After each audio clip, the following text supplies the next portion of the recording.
there. I hope everybody's having an awesome day, whatever day of the week that it is. I'm just popping in to share with you some of my favorite tips, tricks, and things that I'm doing now. I usually host a little something called Art Teacher in 101 over on my YouTube channel and my blog, and I haven't shared a whole lot since the last school year because so far, this year, I have felt like a first year teacher nearly every single day. We've been in school now for almost a month and a half.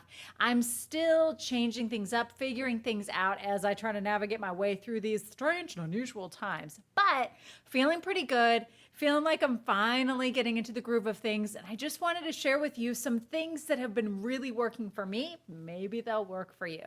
All right, guys, let's get started. First up, having my mask on a lanyard. I cannot tell you how many times I used to take off my mask, set it in my lap, stand up only to find it hit the floor, which is never where you want your mask to be. But having it on a lanyard this year has really helped me. It also is great for when I go in and out of the grocery store. I always know where to find it right here on this bad boy. Something else that's really helped me this year is having a headset. After like the first 2 days of teaching, I could not stand the fact that I was constantly shouting, or at least it felt like, to my students. Having this on has helped tremendously. I found it on Amazon. It was very inexpensive, around $30. It's not the best thing in the world, but it really has saved my voice, and I just have to charge it like I do my phone. I know every school is a little bit different right now about how they're having students sanitize their hands. At our school, we are asked to have our students sanitize their hands or wash their hands before and after every art class. As some of you know, my art classes are 30 minutes in length, so I don't have enough time to have all 20 of my students go to the 3 sinks in my room and wash their hands before and after art class. Because as y'all know, whenever they wash their hands in your art room, it's like they've never experienced the joys of bathing before. And next thing you know, they've got it slathered all the way up to their armpits. Maybe it's just my children. I have a feeling it's not. So we sanitize our hands with hand sanitizer, and we have this big jug right here. I was meeting my students at the door and sanitizing their hands for them, but that was slowing down traffic. So now I have them do it themselves. I have a 1 pump only jug, and to really make it so they only do get 1 pump, try tying a rubber band around your pump, and that will make it so that it stops it a little bit and only gives them just the right amount that they need. I know for some teachers, all of our schools are doing something a little bit different. And I know for some teachers, they are being asked to have every student have their own set of supplies.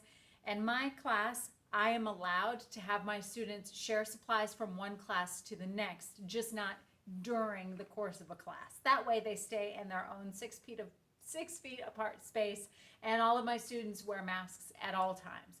So for that reason, I do sanitize their supplies in between classes so that the next group of kids coming in will have a clean set.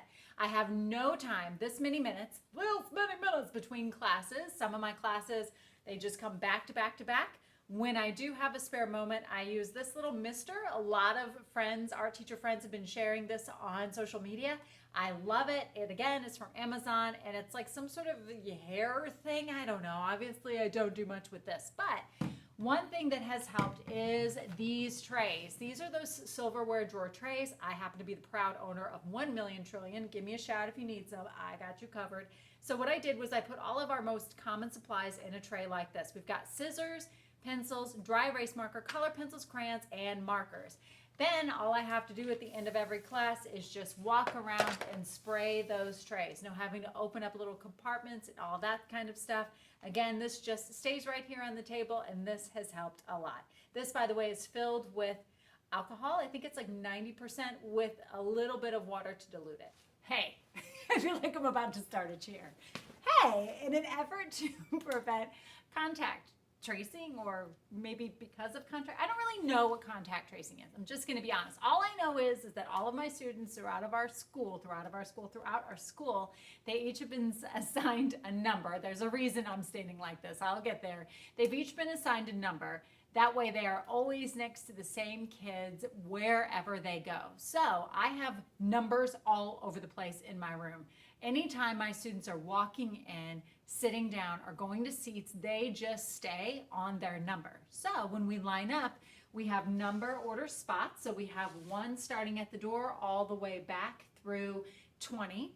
And so that's why I'm standing like this. The numbers are not 6 feet apart, as you'll notice. They are one arm width apart, which we have been told is okay to do because, like I said, my students are in masks. So when they line up, to leave, they stand on their number. Now let's talk about what they do when they walk in. So I can stop standing like this. As my students walk into the room, they come down and they sit in my very, very large demonstration area.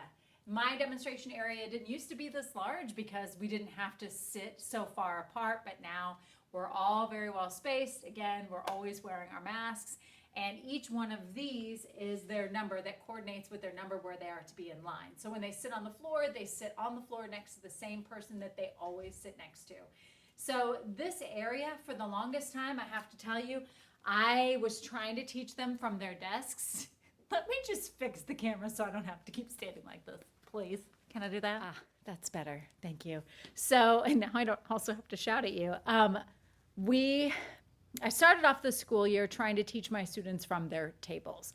And that was very difficult for me. It felt like what I imagine old school teaching is like, or how I was taught in school, where we all sit at desks, we all face the front. And I understand in smaller classrooms, that's what has to be done in order for spacing to occur. However, after chatting with my administration and our school nurse, I was told it's okay to have them seated on the floor as long as, of course, masks on and we are spread apart. So that's what we've got here on the floor. And again, there's numbers on the floor which coordinate with their numbers where they line up at the door that also coordinate with the numbers when they go to their seats. And I'll show you that. Number yellow 11 sits at the yellow table. To find it easily, there is a number on the back of the chair as well as a number in the corner of the table. This way, whenever they come to their seat, they're sitting next to the person that they are always next to, whether that be in line or on the floor or coming to create. So numbering everything has been a thing. Of course, we've had to cut down on how much our students move throughout the room. So that means I pretty much have to have everything on the tables at all times. It's a lot, as y'all know. But some new things that I've tried this year are having trays with the main supplies. I'm all about the trays. I've gone a little bananas over trays.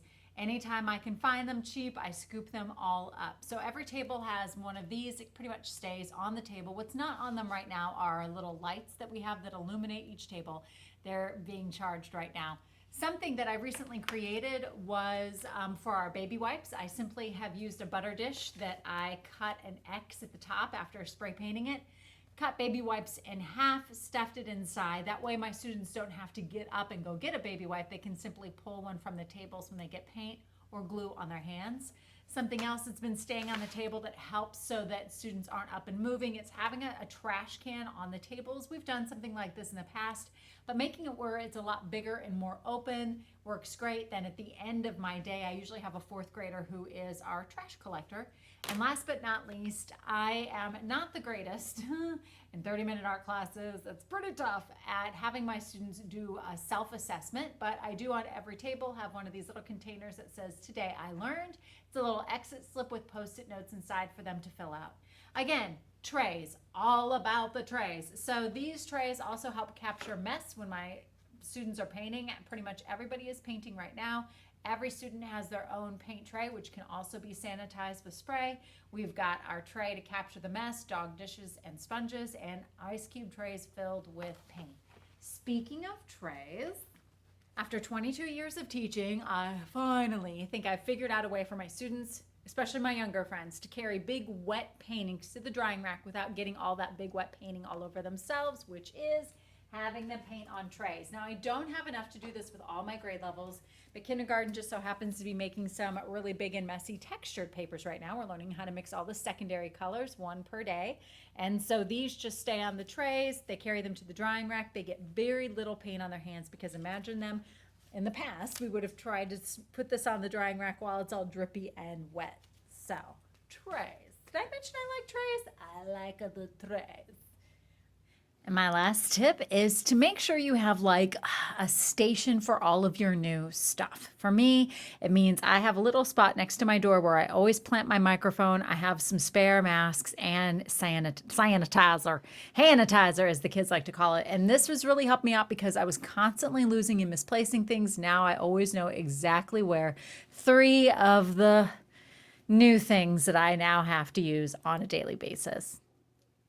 All right, guys, those are just a couple of things that I have been using that are new to me this year and have really helped me out. So if it helps me, I thought I would share and see if it can help you. As they keep telling us, we're all in this together. Well, let's just try to get on the other side of this madness and go back to normal, please. But until then, we've got this. And why not just find a wild, wacky, fun way to do all of this new stuff? If we've got to do it, we might as well make it fun.